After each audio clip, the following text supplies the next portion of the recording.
벌써 또 3장 마지막 부분에 도달했습니다. 그래서 오늘 본문의 이야기하고 다음 주 월요일 날 하면 아마 또 스바냐서가 마칠 것 같습니다. 오늘 이 본문의 말씀들은 어제 우리가 보았던 내용들의 연결판이죠. 계속해서 하나님은 이스라엘 백성들을 심판하시겠다라는 메시지를 쭉 진행하고 계십니다. 그래서 이스라엘 백성들이 심판당하는 이유가 무엇인가에 대해서 3장 1절부터 쭉 설명하고 있었죠. 반역하고 망하고 말 도성, 더러운 도성, 억압이나 일사 없는 도성. 근데 그 이유가 2절에 보면 주님께 순종하지 않고 주님의 충고도 듣지 않고 주님을 의지하지도 않고 하나님께 가까이 가지도 않는 모습 때문에 하나님 심판하신다. 그리고 그 지도자들이 어떤 모습이었는가를 또 하나님이 지적하십니다. 지도자들은 관료들이죠. 관료들은 으르렁거리는 사자들과 같다. 3절에 또 재판관들은 이튿날 아침까지 남기지 않고 먹어치우는 이리떼와 같다. 그러니까 그들이 가지고 있는 이 도덕적 타락, 또 가난한 자들을 돌보지 않고 오히려 그들을 속이고 또 뇌물을 먹는 모습, 이런 것들이 심판의 이유였습니다. 또 애언자들은 거만하다 그랬죠. 거만한 것은 자신 스스로가 무엇인가 된 것처럼 행동하는 모습입니다. 그리고 제사장들은 성소나 더럽히며 율법을 범하는 자들이다. 지키지 않으면서 하나님 앞에 그들의 일들을 다하지 않으면서 또 그들의 모습을 통해서 성소를 더럽히는 모습들이 율법을 지키지 않는 자들의 모습이 나타났다. 5절에는 이제 그런 이야기가 있었죠. 하나님께서 공평하시고 부당한 일을 하지 않으시려는데 아침마다 하나님은 가르쳐 주시고 판결도 내려주시고 공의를 나타내 주시는데 어떻게 너희가 이런 행동을 할 수가 있느냐, 이런 책망의 모습도 있었습니다. 마지막 7절에 보시면, 어제 봤던 마지막 7절에 보시면 너만은 나를 두려워하고 내가 가르치는 대로 하라고 하였다. 그러면 내가 벌하기로 작정하였다 가도 내가 살 곳을 없애지 않겠다. 그러니까 하나님의 백성들은 잘못을 하다가도 하나님 앞에 돌이키기만 하면 하나님이 그 백성들을 심판하지 않으시겠다는 것이 하나님의 아주 본심이라는 것을 이야기 드렸습니다. 자, 그렇기 때문에 오늘 8절의 이야기입니다. 그러므로 8절 같이 읽어볼까요? 시작. 나를 기다려라. 나 주의 말이다. 내가 증인으로 나설 날까지 기다려라. 내가 민족들을 불러 모으고 나라들을 모아서 불같이 타오르는 나의 이 분노를 그들에게 쏟아놓기로 결정하였다. 온 땅이 내 질투의 불에 타 없어질 것이다. 예. 8절은 7절에서 말한 것과 같이 이스라엘 백성이 하나님의 의로우신 계시와 그 약속의 말씀을 보고도 의롭지 않게 행하고 죄악의 길을 고집했기 때문에 이제는 남아있는 것이 징계밖에 없다. 이렇게 이야기하고 있습니다. 근데 그 징벌이 뭐냐면 열국을 모아서 유다를 침공하는 것이었습니다. 미래에 이런 일들이 일어날 것이다. 그래서 너희를 내가 불같이 타오르는 나의 이 분노를 그들에게 쏟아놓기로 결정했다. 온 땅이 내 질투의 불에 다 없어질 것이다. 심판입니다.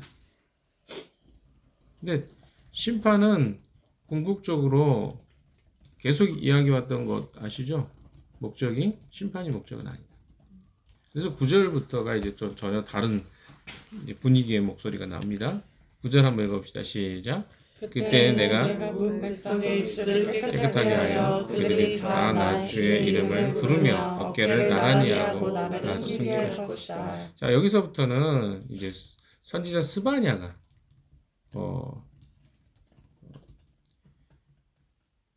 이제 앞으로 일어나게 될 일들을 하나님과 이스라엘 민족의 회개에 대해서 회개하게 되면 그들이 어떤 회개를 하게 될 것인가에 대한 이야기를 이제 진행하게 됩니다. 그러니까 회복하게 되면, 그러니까 심판 이후에 그들이 회복하게 되면 어떤 일들, 또 그들이 어떻게 회복할 것인가가 이야기되죠. 여기 나와 있는 것처럼 무 백성의 입술을 깨끗하게 하여 그들이 다 나 주의 이름을 부르며 어깨를 나란히 하고 나를 섬기게 할 것이다. 이렇게 이야기하고 있습니다. 하나님께서 열방의 입술을 깨끗하게 하시리라고 이야기했는데 이건 뭡니까? 하나님의 능력으로 하나님의 복음이 사람들에게 전달되고 그 복음으로 그들이 깨끗하게 되고 그들이 하나님을 섬기게 될 것이다. 이런 이야기를 하고 계십니다. 하나님의 목적은 그냥 심판에만 있지 않고 이 심판 이후에 있게 될 하나님 백성들의 회복, 단순히 한 유다의 회복뿐만 아니라 열방이라고 부릅니다. 여기에 무 백성의 입술을 깨끗하게 하여 그들이 다 나 주의 이름을 부르며 어깨를 나란히 하고 그 주의 이름을 부르는 자들이 함께 나를 섬기게 할 것이다. 자, 이 굉장히 은혜스러운 이야기죠.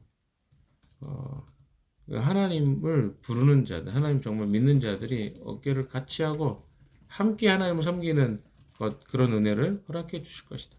이게 이제 하나님의 구약에도 그렇고 신약에도 그렇고 하나님 교회가 출현하는 거죠.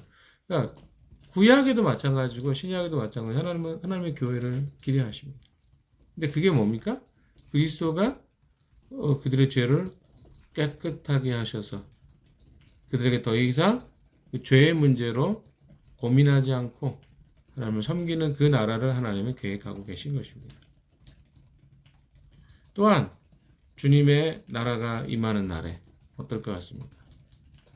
지금은 우리가 막 같은 것 같지만 또 다르기도 하고 정말 주님을 섬기는지 아니면 세상의 가치가 그들을 이끌어 가는지 모를 정도의 그런 사람들이 얼마나 많습니까? 이게 지금 헷갈려요. 우리도 혼동돼. 누가 진짜 그리스도인이고 누가 진짜 그리스도인이 아닌지 알지 못하는 그런 시대에 우리는 살고 있습니다. 모양만 있다고 그리스도인은 아니잖아요. 과거에 그리스도인 하면 신뢰의 대상이었지만 지금은 그리스도인들을 신뢰한다고 말하는 사람들이 뭐 15%, 25%, 뭐 이 정도 미만입니다. 기독교인은 나는 믿는다. 또 신뢰한다. 뭐 여론조사 해보면 세상 사람들이 내놓은 평균이 25% 정도밖에 안 돼요. 그럼 뭡니까? 안 믿는 거예요. 이제는 더 이상. 신뢰할 수 없다. 교회를.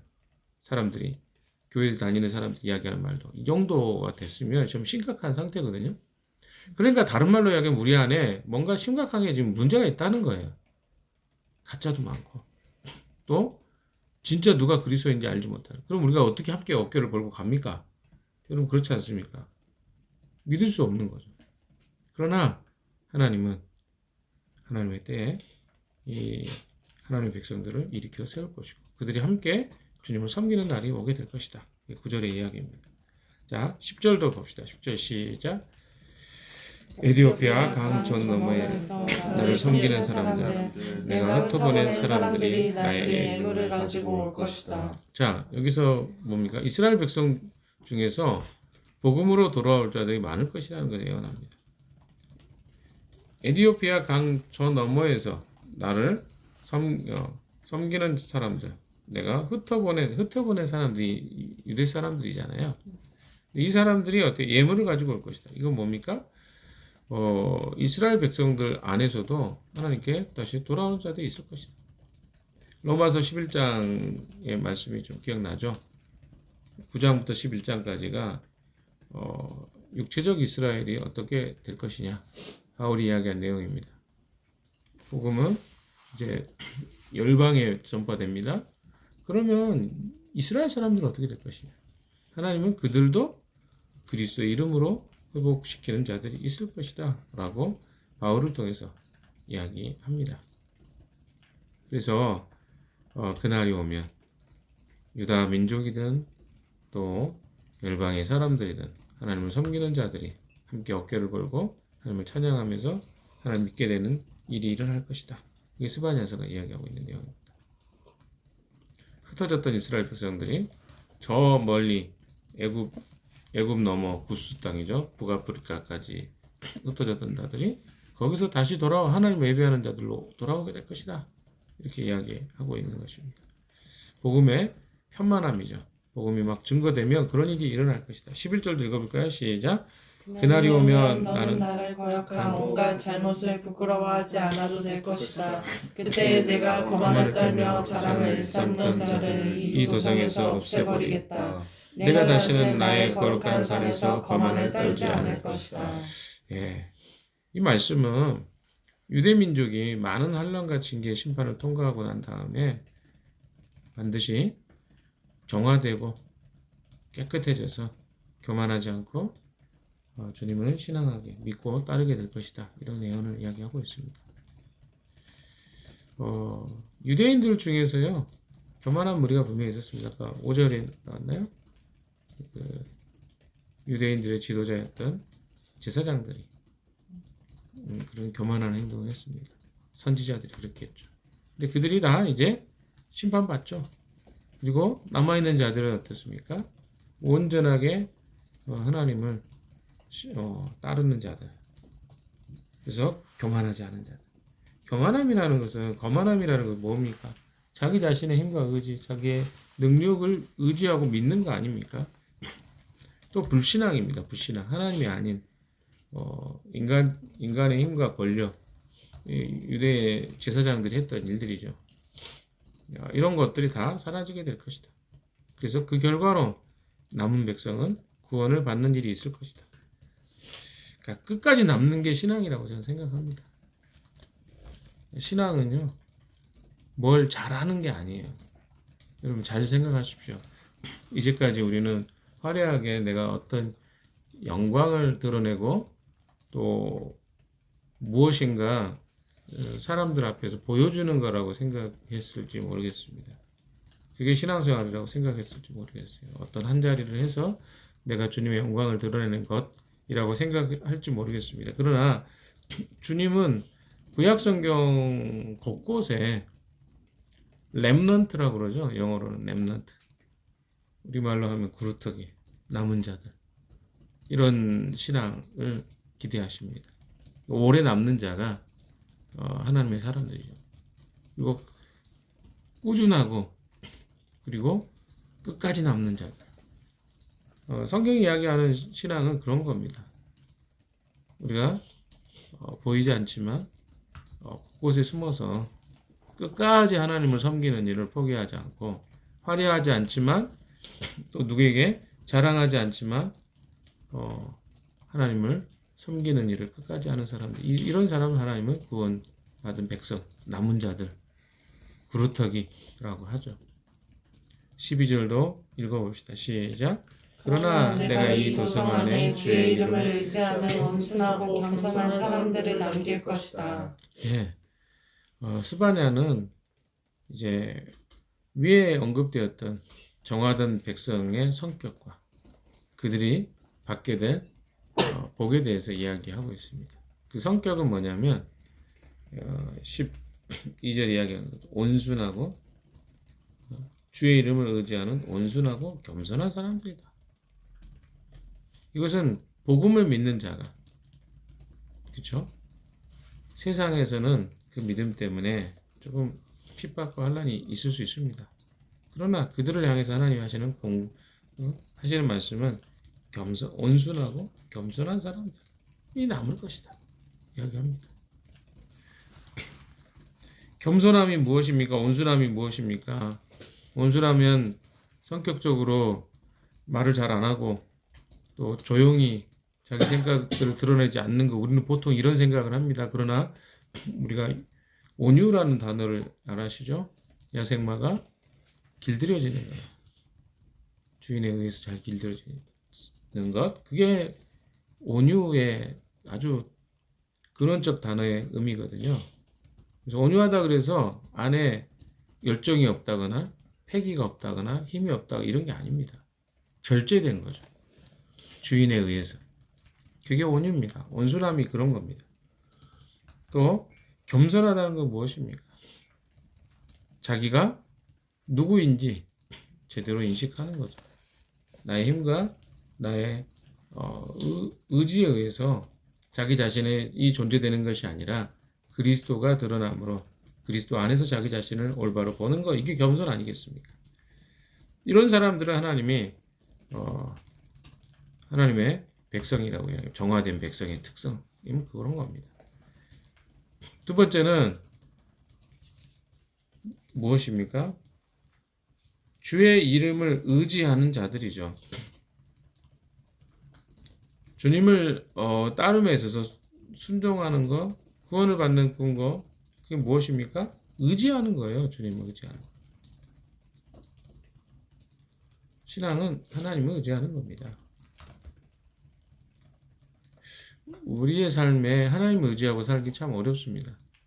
순간 어려운 일이 생길 때 우리가 하나님을 의지하는 게 아니라 대부분은 내가 알고 있는 경험, 내가 살아왔던 삶의 방식을 선택하지 하나님을 의지하지 않아요. 묻지도 않습니다. 그냥 내가 익숙한 대로 그냥 행동하죠. 그러나 하나님은 이 하나님의 정결케 하신 자들의 특성은요, 하나님을 의지하는 자들입니다. 그래서 내가 어려움을 겪을 때 하나님 어떻게 해야 됩니까? 하나님, 이 부분을 제가 모르겠습니다. 겸손하게 인정하는 거죠. 바로 그래서 이런 사람들이 바로 하나님이 겸손케 하고 회복시킨 자들의 특성입니다. 세 번째는 무엇입니까? 13절에 보시면 이스라엘에 살아남은 자는 나쁜 일을 하지 않고 라고 악을 행치 않는다는 것입니다. 그 이제까지 우리가 그 소선지서를 보면서 사회적 공의, 정의에 대해서 굉장히 많이 살펴봤습니다.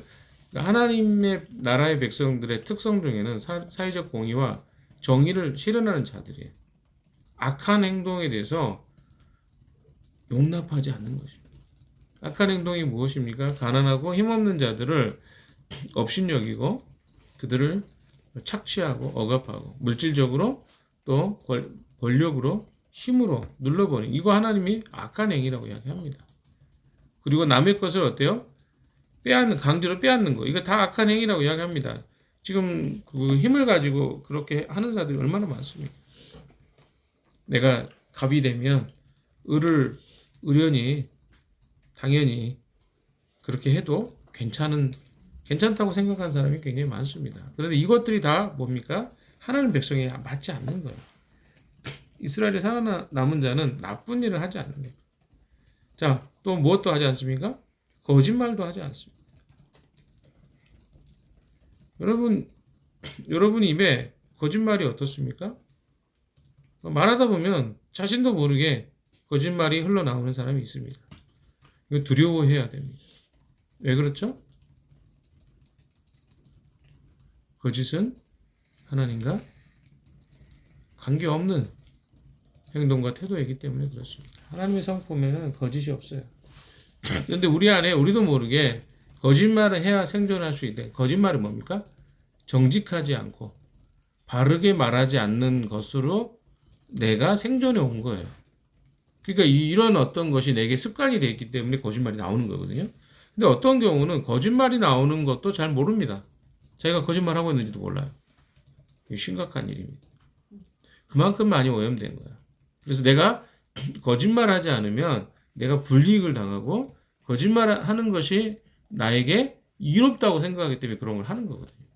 근데 이게 우리 안에 없는 게 아니에요. 엄청 많습니다. 그러니까 조금만 아무것도 아닌데요. 거짓말하게 돼요. 왜? 상대는 모르니까. 굳이 내가 말하고 싶지 않을 때 거짓말합니다. 근데 이거는 하나님의 백성의 성품이 아니에요. 여기 보니 나쁜 일을 하지 않고 거짓말도 하지 않고 그냥 말 안 하면 돼요. 말하기 어려우면 안 해도 됩니다. 근데 자꾸 우리가 포장하는 거죠.